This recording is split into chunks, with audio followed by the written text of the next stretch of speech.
9th class के बच्चों, आज हम चैप्टर पढ़ेंगे कार्य तथा ऊर्जा। और ये दूसरा हिस्सा है। पहला हिस्सा मैंने उस दिन बताया था पिछले दिनों, और आज हम उसका दूसरा हिस्सा पढ़ेंगे। अध्याय 11 है। बुक में देख लिया? बुक में खोलो और देखो। ठीक है बेटा, जो इस चीज मैंने पहले बताया था तो वो क्या था? गतिज ऊर्जा, स्थितिज ऊर्जा। ठीक है, गति के कारण जो ऊर्जा उसमें निहित होती है तो उसको हम क्या कहते हैं? गतिज ऊर्जा। तो उसका फॉर्मूला आपको बताया था। गतिज ऊर्जा में क्या होता है फॉर्मूला? हाफ एम भी स्क्वायर। ठीक है बेटा। और जबकि स्थितिज ऊर्जा में क्या होता है formula? M G H. M क्या है? किसी वस्तु का द्रव्यमान। जी क्या है बेटा? ऊपर से जो नीचे की तरफ पृथ्वी पर जो बल काम करता है, जो अदृश्य है, दिखता नहीं है, लेकिन सिर के ऊपर है या वस्तु के ऊपर लगातार होता है। ठीक है ना बेटा। तो जब हम नीचे से ऊपर की तरफ चढ़ते हैं सीढ़ी पे या ऊपर की तरफ सामान उठाते हैं तो उसमें जी उसमें उपलब्ध हो जाता है बेटा। जी मतलब गुरुत्वाकर्षण बल, और एच जो ऊंचाई, जितनी ऊंचाई हम ऊपर उठाते हैं। ठीक है ना बेटा। इस पे मैंने एग्जाम्पल उदाहरण भी बताया था पिछले दिनों, पिछले क्लास में। एक कुली जो है सामान यानी बोझ उठाता है और वह अपने धरती से उठाकर वस्तु को अपने सिर तक लाता है। तो इसमें क्या हो रहा है? यहाँ भी वस्तु सीधे जो ऊपर उठाते हैं तो वहां से गुरुत्वाकर्षण बल काम करता है ऊपर से नीचे। जी की वैल्यू उसमें जुड़ जाती है, और ये जी की वैल्यू कितनी है? 9.8 मीटर पर सेकेंड स्क्वायर। तो बेटा आपको जहां पर ये लगे कि वस्तु नीचे से ऊपर उठ रही है तो वहां हमारे को जी की वैल्यू डालनी है। और 9.8 को सुविधा के लिए, जब अगर प्रश्न में दिया हो 10, 9.8 को कैलकुलेशन में सुविधा के लिए 10 बना दिया जाए, लिखा होता है। तो आप 10 से आप वहां पर जी की वैल्यू 10 लगा देना। ठीक है। वैसे अगर क्वेश्चन में नहीं दिया है तो आपको 9.8 ही लिखना होगा। ओके। तो अब हम आगे फिर बढ़े।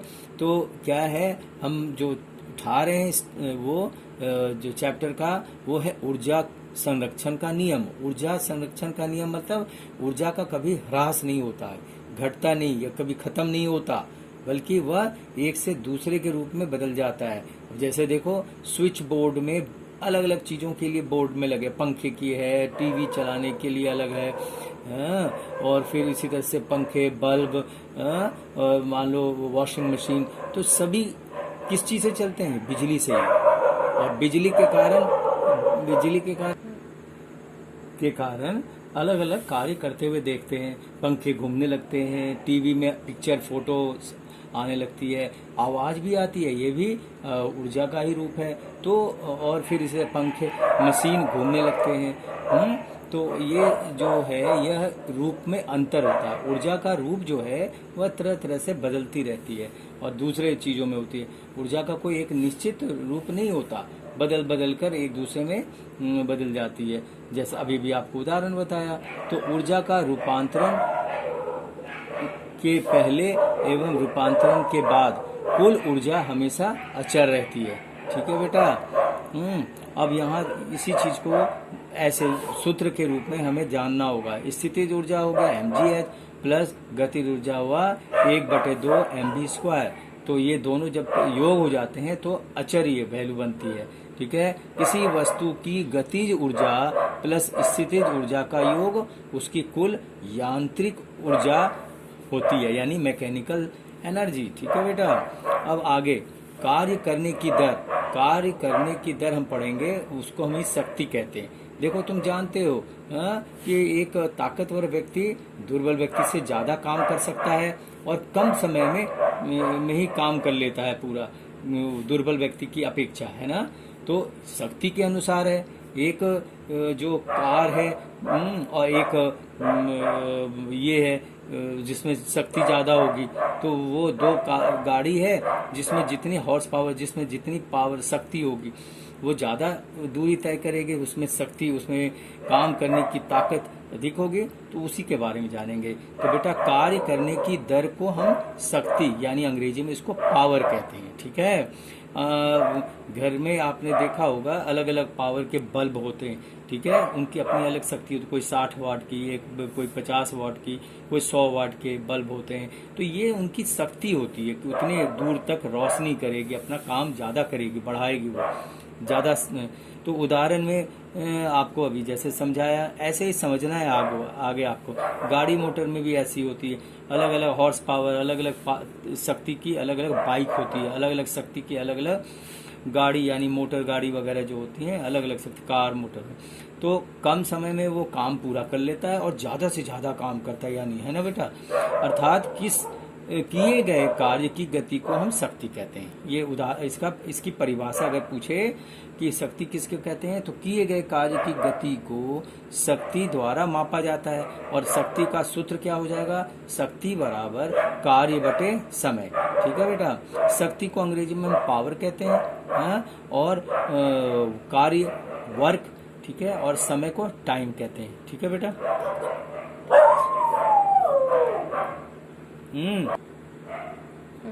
तो पावर बराबर क्या हुआ, वर्क अपॉन टाइम। ठीक है, ये सूत्र है जो आपको न्यूमेरिकल्स यानी जो मैथ्स होते हैं ना उसमें ये काम आएंगे, आपको याद रखना है इसको। शक्ति का मात्रक SI यूनिट में वाट होता है बेटा, WATT वाट।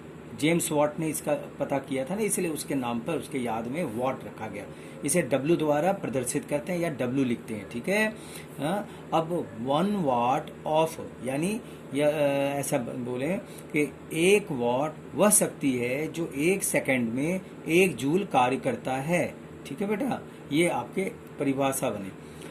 और अब इसकी value 1 watt equal to 1 joule प्रति सेकंड। ठीक है, या 1 वाट यानी1 W इक्वल टू यानी 1 watt equal to 1 joule, joule को J से और प्रति सेकंड। ठीक है बेटा, ये इस तरीके से लिखते हैं। तो 1 किलो वाट बराबर क्या होगा, किलो में K लग गए, तो किलो वाट 1000 के बराबर होता है मालूम है। तो 1 किलो वाट इक्वल टू 1000 वाट, और या इसको हम 1000 जूल प्रति सेकंड भी बोल सकते हैं। ठीक है, जो आगे आपको जैसे घर के बिजली के बिल वगैरह आते हैं, फैक्ट्रियों के, कारखाने का जो बिल आता है बिजली डिपार्टमेंट से, वो किलो वाट में ही आता है बेटा। किलो वाट के WH भी आता है, किलो वाट पर घंटे, पर आवर। अब बेटा ये जो है इसी को हम कहते हैं ऊर्जा का व्यावसायिक मात्रक। ठीक है, ऊर्जा का जो मात्रक है वह जूल है, किंतु बड़ी राशियों में व्यक्त करने के लिए उसे किलो वाट आवर में किया जाता है। ठीक है बेटा, किलो वाट प्रति घंटे में लिखा जाता है।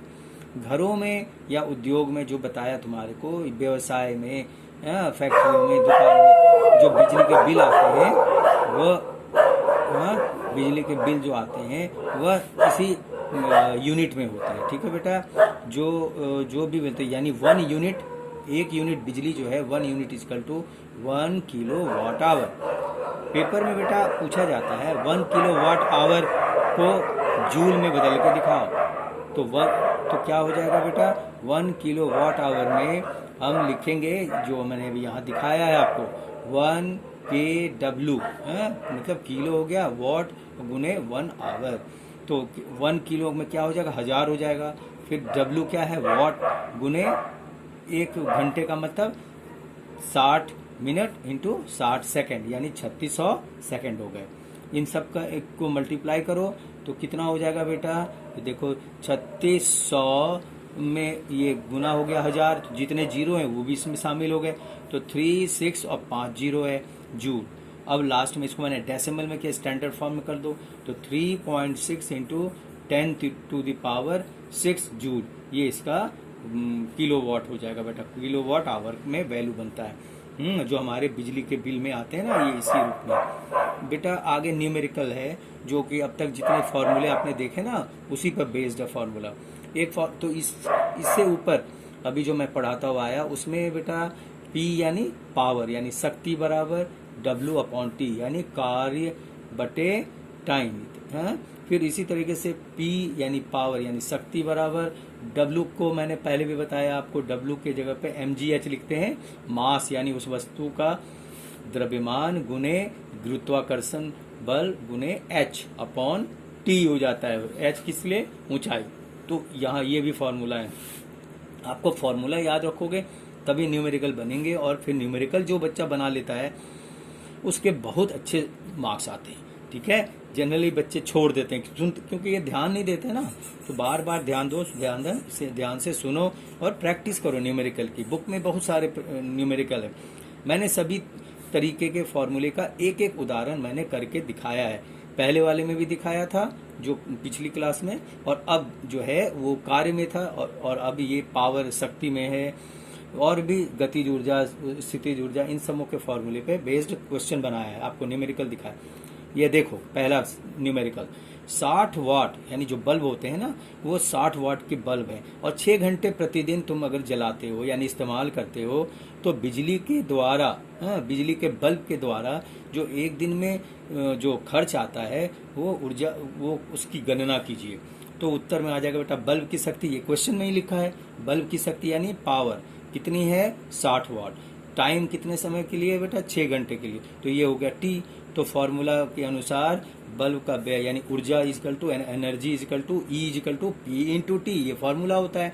तो पी हो गया बेटा शक्ति गुने टी टाइम, तो शक्ति कितना है? 60 वाट गुने 6 घंटे, ठीक है। तो इसको मैंने वाट आवर में बदला है, तो पहले तो नंबर को गुना करो, 60 वाट गुने 6, 6 छक 3600 है ना बेटा, और वाट आवर। अब वाट आवर को मैंने किलो वाट आवर में कर दिया, इसलिए नीचे 1000 कर दिया, डिवाइड करके दिखाया है आपको यहाँ पे, तो 1000 वाट करके दिखाया है। तो ये डेसिमल आपको पता है, नीचे वाले में 3 जीरो है, तो ऊपर वाले के 3 के आगे डेसिमल लग जाएगा, तो वही हो जाएगा 0.36 किलो वाट आवर। ये आपके आंसर हुए।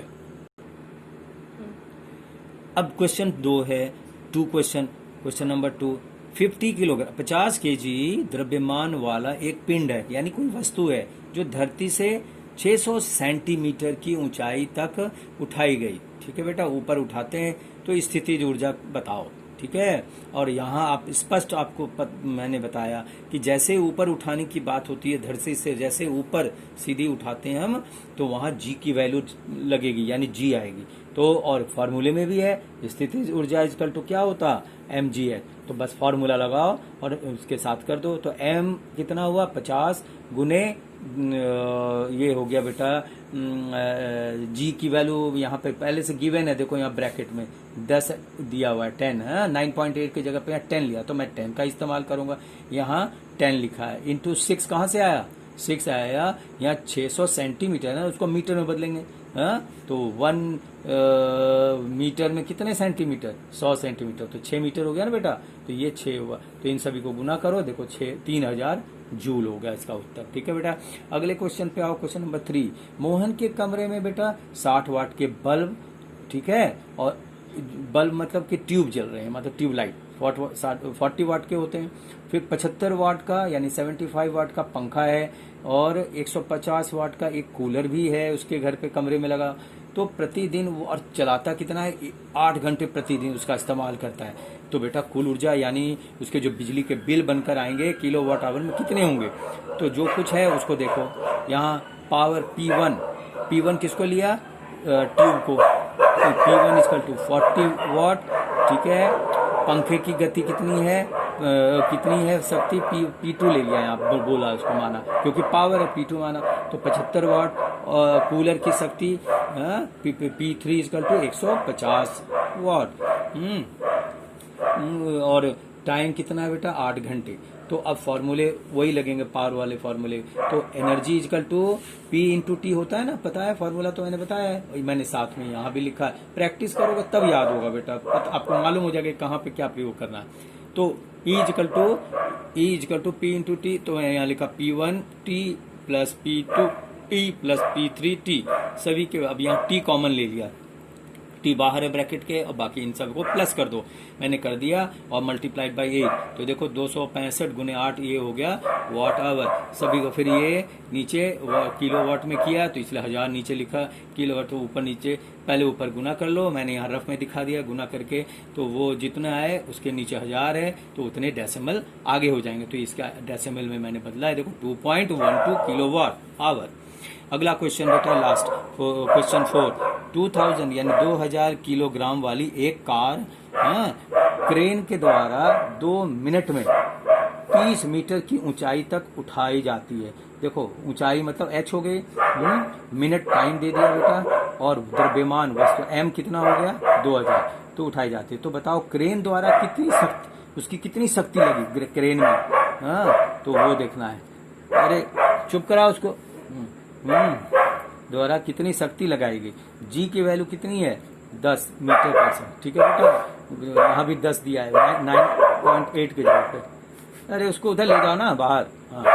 कार का द्रव्यमान m बराबर 2000 किलोग्राम, ऊपर उठाने वाले यानी h हाइट हो गई ना ऊंचाई, तो 30 मीटर होगा बेटा जो प्रश्न में दिया हुआ है। t इक्वल टू 2 मिनट इसको सेकंड में बदलेंगे, 2 इंटू 60 120 सेकंड। तो बेटा क्रेन द्वारा कुल ऊर्जा W बराबर mgh, बेटा कुल कार्य कितना हुआ W बराबर mgh, तो कुल शक्ति P equal to W upon T, P equal to W upon T। अब एक जगह पे फिर क्या होता है, W के जगह पे मैंने mgh लिखा अपॉन T, ठीक है, W का के जगह पे ने वर्क यानी एनर्जी mgh हुआ बटे T, तो उसी की वैल्यू यहाँ 2000 गुने 10 गुने 30 बटे 120 क्या है सेकंड, ये इसको टाइम पे कट पट कर क्या आया टोटल देखो 500 गुने 10 बराबर 5000 वाट, ये आपके आंसर निकले, ठीक है। तो ये आपका ये चैप्टर कंप्लीट हुआ। आप बुक में भी बहुत सारे न्यूमेरिकल्स हैं, उनकी प्रैक्टिस करो, सारी बात आपको समझा दिया। इस पे बेस्ड ये वेरी इंपॉर्टेंट क्वेश्चन है और वेरी इंपॉर्टेंट चैप्टर भी है, आपको इसकी पूरी प्रैक्टिस करनी है। बार बार जब चाहो वीडियो खोलो, सुनो, समझो। कुछ पूछना हो तो आप मेरे से पूछ सकते हो, ठीक है बेटा। काम करते जाओ, काम करने वाला ही आगे बढ़ा है, काम नहीं करोगे सब भूलते चले जाओगे। आगे जो भी मैंने जितना काम कराया है उसको करना है। ओके बेटा, अगले दिन अगली क्लास में आगे अगले चैप्टर में, ठीक है बेटा। ये चैप्टर कंप्लीट हुआ।